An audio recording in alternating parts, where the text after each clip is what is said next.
बहनों, माता लक्ष्मी ने स्वयं बताया है कि घर में रोज झाड़ू लगाने वाली औरतें अनजाने में कौन सा पाप कर बैठती हैं और कौन सी 3 तरह की झाड़ू भूलकर भी घर में नहीं रखनी चाहिए, वरना भयंकर गरीबी घर में आती है। घर में पड़ी एक साधारण सी झाड़ू भी आपके भाग्य को ऊपर उठा सकती है या फिर नीचे गिरा सकती है। बहनों, शास्त्रों में झाड़ू को माता लक्ष्मी का रूप माना गया है। सही तरीके से इसका प्रयोग इंसान के जीवन में समृद्धि ला सकता है। लेकिन अगर झाड़ू से जुड़ी छोटी गलतियां हो जाए तो वही झाड़ू इंसान को कंगाली की तरफ धकेल सकती है। हमारे सनातन धर्म शास्त्रों में झाड़ू से जुड़े कई शुभ और अशुभ संकेत बताए गए हैं। झाड़ू को लेकर कुछ काम ऐसे हैं जो बिल्कुल नहीं करने चाहिए, नहीं तो जीवन में परेशानियां बढ़ने लगती हैं। झाड़ू को सही दिशा में सही तरीके से रखना बेहद जरूरी है, क्योंकि गलत ढंग से रखी झाड़ू माता लक्ष्मी की बहन अलक्ष्मी को आकर्षित करती है, जो दरिद्रता और संकटों की प्रतीक मानी जाती है। तो चलिए बिना देर किए आज की कथा को शुरू करते हैं। और बहनों, सच्ची श्रद्धा से कमेंट में जय मां लक्ष्मी अवश्य लिखें। बहनों, यह बहुत पुरानी बात है। एक नगर में एक अत्यंत सम्मानित ब्राह्मण श्रीधर अपनी धर्मपरायण पत्नी रमला देवी के साथ रहा करता था। श्रीधर भगवान श्री विष्णु का इतना बड़ा भक्त था कि वह रोज सुबह उठकर सबसे पहले तुलसी माता को जल चढ़ाता, फिर पूरे भाव से पूजा करता। उसकी पत्नी रमला देवी भी उतनी ही सदाचारिणी, विनम्र और धर्मनिष्ठ थी। दोनों का जीवन धन, सुख और सम्मान से भरा था।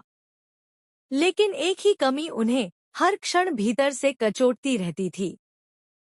संतान का अभाव। दोनों ने मन ही मन ना जाने कितनी मन्नतें मांगी, अनगिनत बार भगवान के आगे सिर झुकाया, व्रत रखे, पूजा की, और फिर एक दिन उनकी प्रार्थनाएं सच हुई।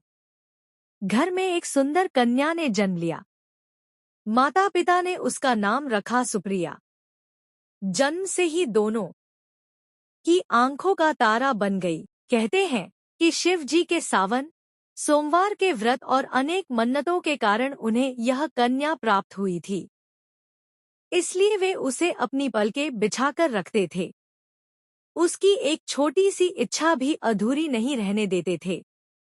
उसे देखकर ऐसा लगता था जैसे उसका जन्म किसी देवांगनाओं के घर हुआ हो। उधर श्रीधर की समृद्धि और प्रतिष्ठा की वह इकलौती वारिस थी। समय बीतता गया और सुप्रिया शुक्ल पक्ष के चांद जैसी निर्मल सुंदरता लेकर बड़ी होने लगी।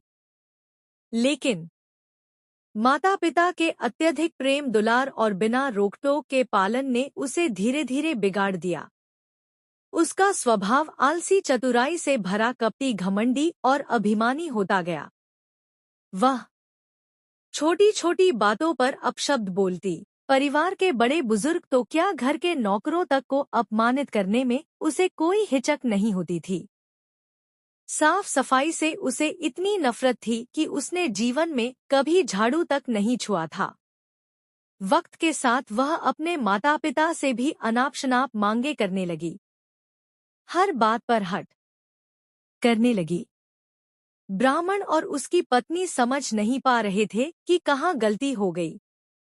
उन्हें लगा शायद विवाह के बाद उसकी बुद्धि बदले और वह सुधर जाए। जब सुप्रिया 16 वर्ष की आयु की हुई तो श्रीधर ने उसके लिए अनेक धनवान, प्रतिष्ठित और संस्कारी घरानों से रिश्ते बुलवाए। लेकिन सुप्रिया का स्वभाव तो जैसे किसी तूफान की तरह चलता था। वह हर एक युवक का अपमान कर देती, किसी से उल्टी सीधी बातें कह देती, किसी का मजाक उड़ाती और कई बार तो छत से पानी डालकर दूल्हा बनने आए लड़कों को भगा देती थी। उसकी इन बचकानी लेकिन बेहद अहंकार भरी हरकतों ने पूरे नगर में उसकी अलग ही छवि बना दी थी। लोग उससे मिलना तो दूर, उसके घर के सामने से गुजरते समय भी डरने लगे थे। इसी कारण से अब श्रीधर और रमला देवी हर दिन चिंता और दुख में डूबे रहने लगे। उन्हें समझ नहीं आता था कि उनकी इतनी दुलारी बेटी कैसे इस हद तक बिगड़ गई। इसी भारी माहौल के बीच एक दिन ऐसा संयोग हुआ जिसने पूरे परिवार की दिशा ही बदल दी। एक दिन जब सुप्रिया अपनी सहेलियों के साथ वन में घूमने गई तो उसकी नजर अचानक वन में रहने वाले एक अत्यंत गरीब ब्राह्मण युवक पर पड़ी। उस युवक का नाम रविदास था। नाम के अनुरूप ही उसका स्वभाव गहरा, शांत, संयमित और विनम्र था। वह बुद्धिमान था, सभी शास्त्रों में निपुण था और भगवान विष्णु का अनन्य भक्त था। प्रतिदिन वह प्रातः स्नान कर तुलसी माता में जल अर्पित करता, फिर गांव के शिव मंदिर जाकर पूरे भक्ति भाव से पूजा करता। साधारण जीवन, सीधी राह और मन में असीम श्रद्धा, बस यही उसका आधार था।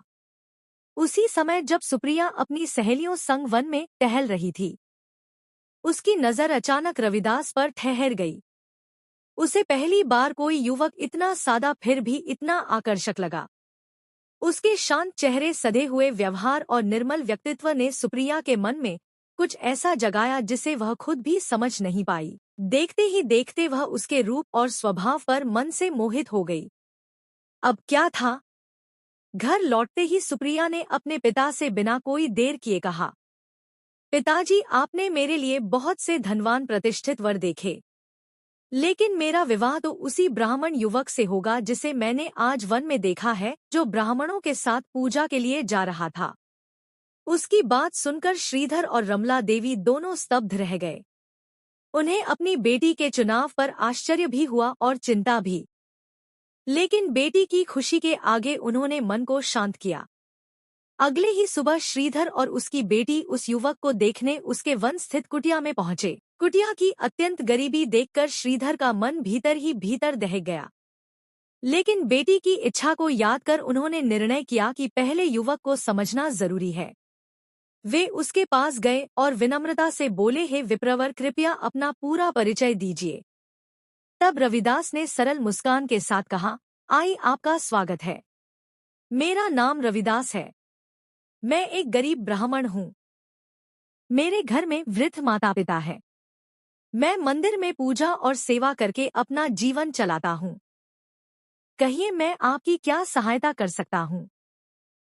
श्रीधर ने धीरे से कहा, हे विप्रवर, यह मेरी कन्या सुप्रिया है।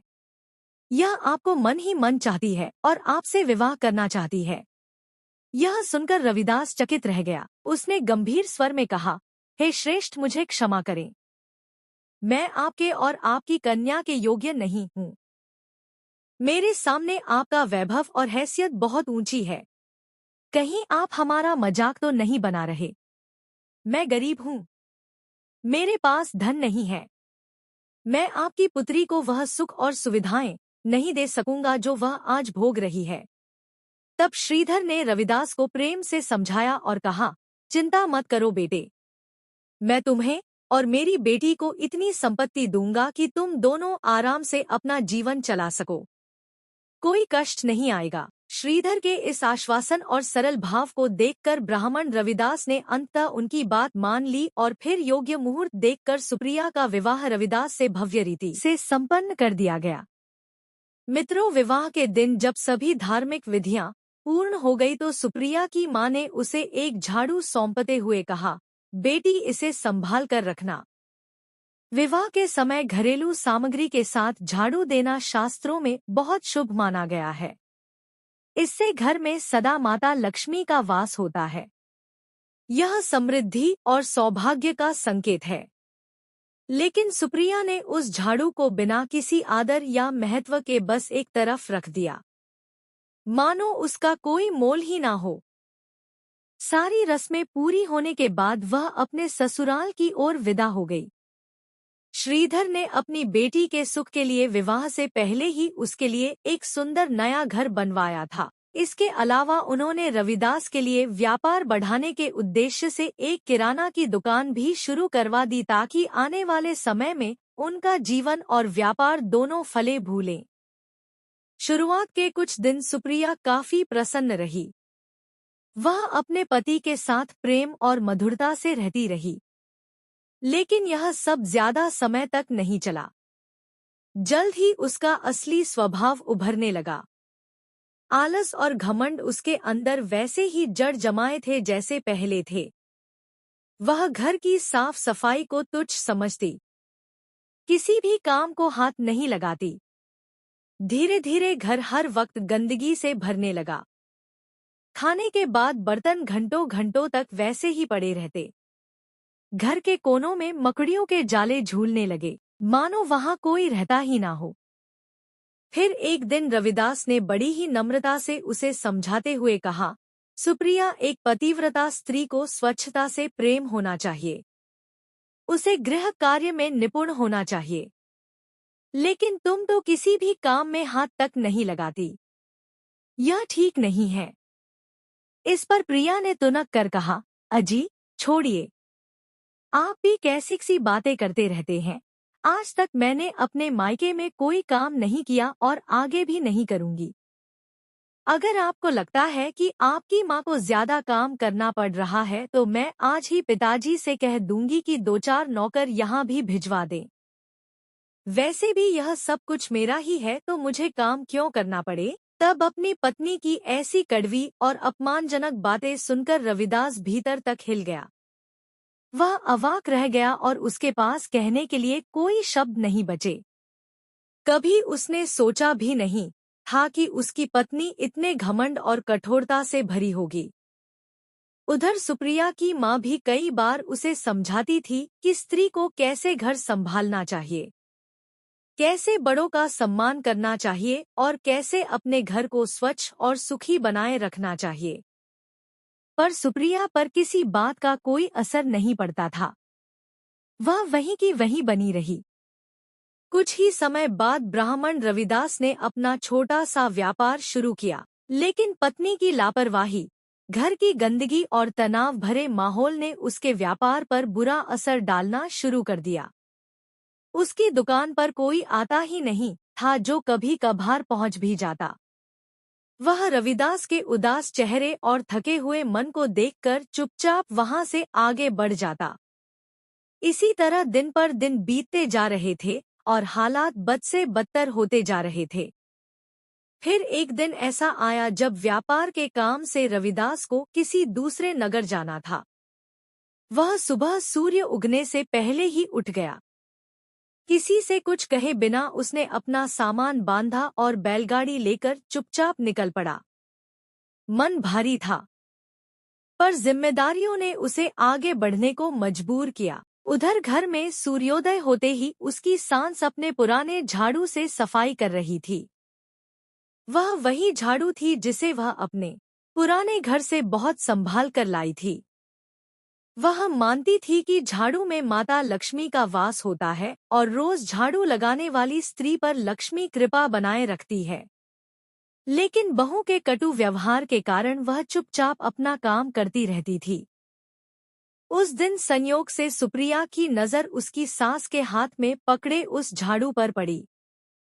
अचानक उसे याद आया कि विवाह के समय उसकी माँ ने शुभ संकेत के रूप में एक झाड़ू उसे भी दिया था। वह उसी वक्त उस झाड़ू को ढूंढकर लाई और अपनी सास के हाथ में देते हुए व्यंग भरे स्वर में बोली, अरे माँ जी, आप तो जैसे गरीब रहने की कसम खाकर आई हैं। मेरे पिता ने इतना बड़ा महल जैसा घर दिया है और आप हो कि यह फटा पुराना झाड़ू लेकर घूमती रहती हैं। चलो, अब से आप इसी नए झाड़ू का इस्तेमाल करें। और हाँ, मुझे वह पुराना झाड़ू दोबारा घर में दिखना नहीं चाहिए। बेचारी सास पहले ही अपने बहू के तेवरों से परिचित थी। उसने कुछ भी जवाब नहीं दिया, चुपचाप झाड़ू ले लिया और अपने काम में लग गई। जब सुप्रिया की सास ने अपने घर की जिम्मेदारी खुद संभाली और पूरे घर की साफ सफाई की और रसोई घर में माता लक्ष्मी अन्नपूर्णा माता की पूजा की, माता के पैरों के चिन्ह बनाए और पूरे विधि विधान से माता की पूजा की, तब से उसे घर की दरिद्रता दूर हुई। माता लक्ष्मी कृषि उनके घर में पधार गई, अन्नपूर्णा माता का वास हुआ, पूरा परिवार खुश और सुखी रहने लगा। अगर आपको ये कथा पसंद आई तो वीडियो को लाइक करें, शेयर करें, कमेंट करें। धार्मिक भक्ति चैनल दुर्गा दरबार सात्विक को सब्सक्राइब करें। जय माता दी।